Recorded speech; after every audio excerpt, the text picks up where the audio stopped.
अस्सलाम वालेकुम dear students. आज जो हमारा टॉपिक है वो है रिप्रेजेंटेशन ऑफ वेक्टर, कि हम किसी वेक्टर को किस तरीके से पेश कर सकते हैं या उसको दूसरों को शो कर सकते हैं। इसमें अगर सिर्फ फोर्स की मैग्नीट्यूड का जिक्र हो तो जस्ट फोर्स की मैग्नीट्यूड को अगर हमने रिप्रेजेंट करना हो कि कितनी फोर्स लगी उसकी मैग्नीट्यूड बता दें तो जस्ट स्मॉल एफ से 5 न्यूटन फोर्स के तौर पर हम उसको बता सकते हैं।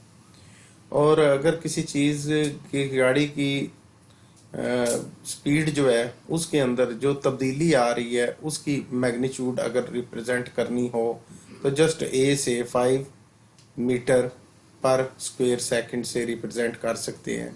और सिमिलरली अगर डिस्प्लेसमेंट यानी डायरेक्शन की ज़रूरत ना हो, सिर्फ डिस्टेंस बताना हो तो उसको हम डी से रिप्रेजेंट कर सकते हैं just like 5 metre. But if we are concerned about the magnitude as well as direction, तो स्केलर क्वांटिटीज की बजाय अगर हमने वेक्टर क्वांटिटीज को शो करना हो तो वेक्टर क्वांटिटीज के अंदर एक खास किस्म का ये रूल होता है कि वेक्टर क्वांटिटीज को हम बोल्ड लेटर से जो है वो रिप्रेजेंट करते हैं। उसका ये तरीकाकार हो सकता है कि एफ जो है उसको जरा बोल्ड कर दिया जाए,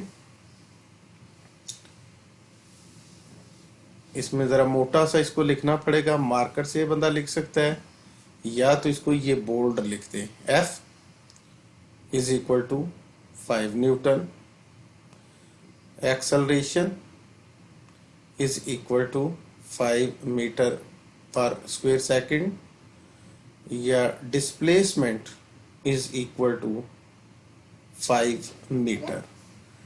और अगर हम जो है देखते हैं कि हमारे पास बोल्ड लेटर्स के अंदर लिखने के लिए कोई सहूलत अवेलेबल नहीं है तो जस्ट लाइक फोर्स को जो है वो हम जो है ना मतलब बोल्ड ना भी लिखें तो फोर्स के ऊपर एक हल्की सी लाइन लगा दें। एक्सेलरेशन अगर वेक्टर क्वांटिटी के तौर पर शो हो रहा है तो इसके ऊपर हल्की सी बार लगा दें, या डिस्टेंस जो है उसके ऊपर हल्का सा हम बार भी लगा सकते हैं। या इसके लिए एक और मेथड है कि फोर्स के ऊपर एरो, एक्सेलरेशन के ऊपर एरो, डिस्प्लेसमेंट के ऊपर एरो लगा देने से ये चीज क्लियर कट बता रही होती है कि इसके अंदर मैग्नीट्यूड भी है और साथ में प्लस डायरेक्शन भी है। तो जब दोनों चीज़ों को रिप्रेजेंट करना हो तो उसके लिए हम बोल्ड लेटर से या फिर कोई भी क्वांटिटी लिख के उसके ऊपर हल्की सी लाइन लगाएं तो इस तरीके से ये क्लियर हो जाता है कि ये हम स्केलर्स की बात नहीं कर रहे बल्कि वेक्टर्स की बात कर रहे हैं। अब हम चलते हैं रीडिंग के ऊपर कि ज़रा उसकी रीडिंग को ऑब्जर्व कर लें। तो इसमें यह है कि to differentiate a vector from a scalar quantity we generally use bold letters, या तो bold letter करें इसको, या represent vectors as to represent vector as, इसके ये उसकी एग्जांपल दी गई है बोल्ड लेटर्स के अंदर। ये ज़रा थोड़े से थिक अल्फ़ाबेट्स लिखे हुए हैं। और अ बार और एरो ओवर देयर सिंबल्स, यहाँ पे एरो तो उन्होंने रिप्रेजेंट कर दिए डायग्राम के अंदर, लेकिन बार रिप्रेजेंट नहीं की। तो बार के लिए इधर हम एफ और ए और डी जो एग्जांपल्स दी हैं इनके ऊपर हम बार भी लगा लें तो ये भी एक वेक्टर क्वांटिटी को रिप्रेजेंट करती है।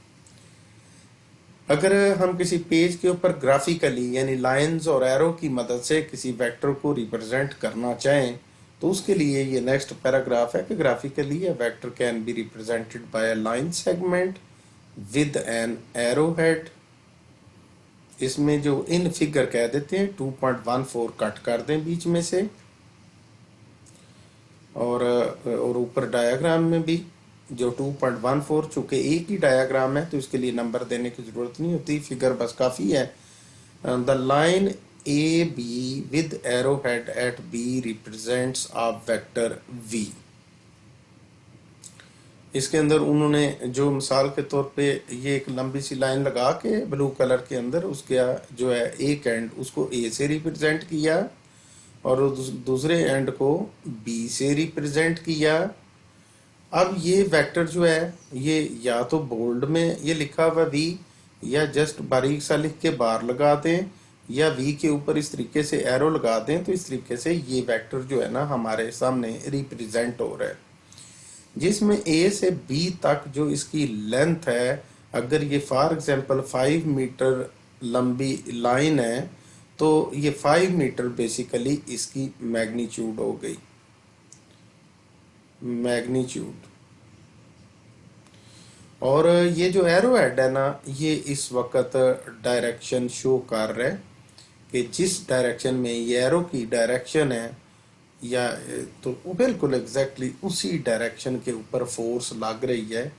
तो इसमें दो चीज़ें इस एरो के अंदर जो है ना और उसकी लेंथ जो है, दो चीज़ें रिप्रेजेंट हो रही हैं। Length of the line is representing the magnitude of the vector, while arrowhead represents the direction of the vector. If both the quantities magnitude as well as direction are represented, then it is called vector. So to represent vector, a bold letter v।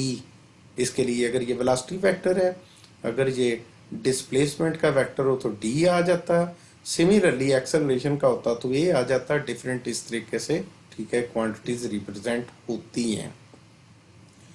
इसमें वही बात वो repeat कर रहे हैं, the length of the line A B, A से B तक जितनी लेंथ है, gives the magnitude of the vector V on a selected scale. Selected scale while the direction of the line from A to B gives the direction of the vector B। इसमें for example हम अगर direction को show करना हो, मैं आपके लिए एक एग्जांपल देता हूं कि एक पर्सन कहता है a force of, one person says that there is force of 80 newton is acting, 80 Newton in the direction of east, east की तरफ जो है ना अगर 80 न्यूटन फोर्स एक्ट कर रही है,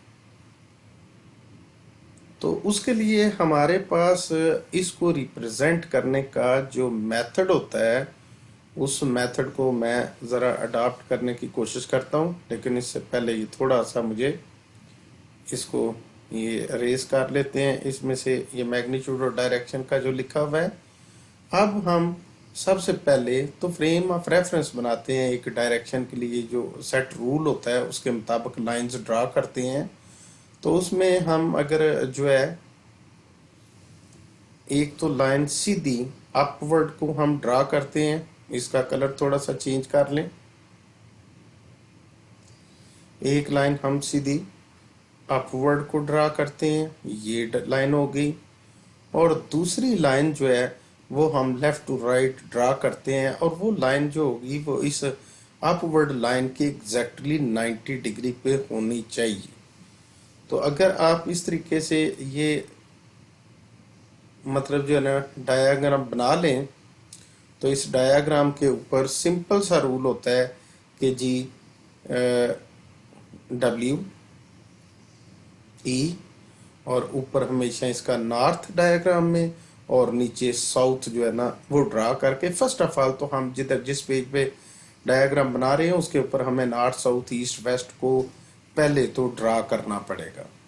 अब एक दफ़ा हमें क्लियर हो जाए कि अपवर्ड नॉर्थ है, तो उसके बाद दोबारा से हम फ्रेम ऑफ रेफरेंस जो है ना नॉर्थ साउथ ईस्ट वेस्ट की जो है ना हेल्प की मदद से हम दोबारा बनाते हैं।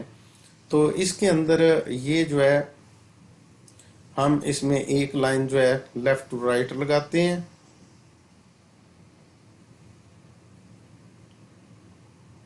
ये इस तरीके से ये होगी। बल्कि अगर इसको भी हम एरो ऐड की सूरत में लगाना चाहें तो वो भी लगा सकते हैं कि यहाँ से एक जो है ये लाइन इस तरीके से, ये डायरेक्शन ये वेस्ट और ईस्ट को रिप्रेजेंट कर रही है, और ये ऊपर जो है ये हमारी नॉर्थ और साउथ को रिप्रेजेंट कर रही है। इसके ऊपर हम इसको थोड़ा सा लिख लेते हैं, और इसमें ऊपर का ये हिस्सा जो है नॉर्थ और नीचे का साउथ, और लेफ्ट साइड पे हमेशा वेस्ट, और ये जो राइट साइड है इसके ऊपर हमेशा ईस्ट रखते हैं। अब इसमें हमारे पास जो सबसे अहम काम आ गया कि 80 न्यूटन फोर्स जो है ना, न्यूटन तो हम इस लाइन के ऊपर रिप्रेजेंट नहीं कर सकते। तो इसके लिए मैं on the left side of the white board एक स्केल का कॉलम बनाने लगा हूं कि स्केल बनाते हैं फर्स्ट ऑफ ऑल, जिसमें मैं कहता हूं जी कि हम 20 न्यूटन को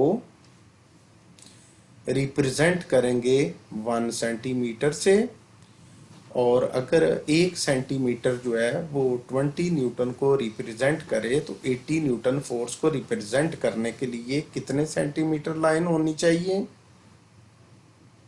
वो जाहिर बात है कि 20 को अगर 4 से मल्टीप्लाई करें तो 80 आता है, तो इधर भी 4 से मल्टीप्लाई करें तो 4 सेंटीमीटर आ जाएगा। So after selecting a suitable scale, हम अब ये करेंगे कि अब 80 न्यूटन के लिए हमें 4 सेंटीमीटर लाइन तो लगानी है। वो हम ऑरिजिन से जहाँ पर एक्स और वाई एक्सिस जो है आपस में एक दूसरे को इंटरसेक्ट करते हैं, वो ऑरिजिन तो ये होता है, यहाँ से ये ब्लैक कलर पॉइंट है, यहाँ से शुरू करेंगे और हमें लाइन लगानी है 4 सेंटीमीटर। हम 4 सेंटीमीटर लाइन जो है वो लगाने के लिए मैं यहाँ पे कलर जो है इसके लिए ग्रीन शो करता हूँ।